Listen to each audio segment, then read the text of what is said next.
17번 유전자키 의견에서 전지로. 자유에 대한 두려움을 초월했을 때 당신은 의견이라는 게임을 뛰어넘어 존재의 더 높은 영역으로 들어갈 수 있습니다. 또한 의견을 넘어서려면 삶을 심각하고 개인적으로 보는 것을 그만두어야 합니다. 17번 유전자키 선견지명. 안녕하세요. 오늘은 유전자키 17번 4번 라인의 날입니다. 저는 골든패스 5기 날개입니다. 17번을 읽으며 제 스스로 확신을 갖기보다 다른 사람의 말과 반응에 동일시하며 책임지지 않으려는 저에 대해 생각해보게 됐어요. 그러다 보니 어떤 말을 들어도 만족이 안 되고 저게 무슨 말이지? 왜 저런 말을 나한테 하지? 하며 더 확인받고 싶은 마음이 컸었습니다. 제 욕구를 정직하게 마주하고 선언하고 행동으로 옮겨 시작하는 것에 저항이 올라오고 긴장되면서 나를 드러낸다는 것이 엄청 위험하게 느껴졌어요.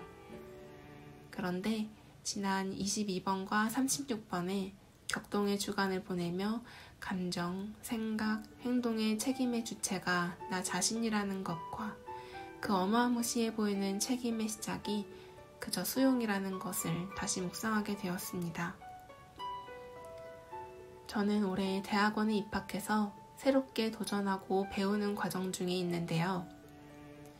오늘은 학교에서 처음으로 연구 주제를 발표하는 날이었어요. 너무너무 떨리고 도망치고 싶었습니다. 문득 아침에 읽었던 17번 키의 내용이 떠오르면서 드러내고 해봐야 하는 거구나 라는 생각에 용기를 내어 손을 들어서 발표를 했습니다.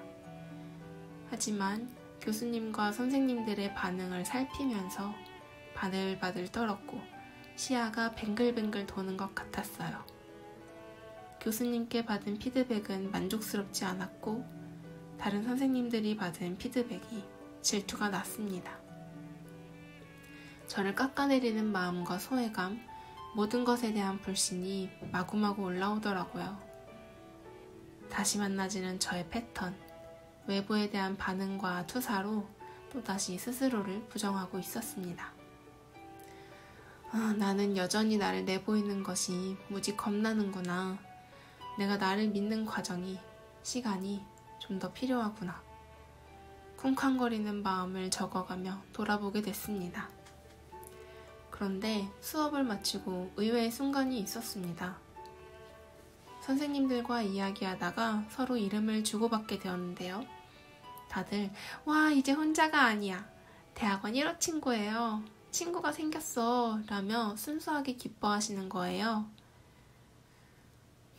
오늘 수업에서 저는 제 존재의 어떤 정당성 같은 것을 확인받고 싶은 마음이 컸었는데 드러냄으로써 정당성의 의제는 없고 그저 연결이 되는 팽팽한 긴장의 에너지가 연결의 기쁨으로 순식간에 이완되는 경험을 하게 되었습니다. 너무 순식간이라 가슴께가 뻐근하더라고요. 17번에서 말하는 의견 게임을 넘어 더 높은 영역으로 간다는 것이 판단하는 의견으로 자유를 지켜내는 네모난 두려움의 눈이 아니라 드러냄으로써 두려움 너머의 세상으로 나아가는 것. 마치 공기처럼 보이지 않지만 어디에나 있는 더 넓은 감각을 일깨우고 세상과 연결됨을 느끼는 것이 아닐까 하는 생각이 들었습니다. 비로소 좀 더 이완되고 이 경험에 감사한 마음이 비죽비죽 서툴게 올라왔습니다. 저의 작은 세계에서 나와 천천히 작은 연결이 주는 넓은 기쁨으로 한 걸음씩 나아가 보고 싶습니다. 일요일이네요. 느긋하고 느슨하게 함께하는 하루가 되시길 바랍니다. 감사합니다.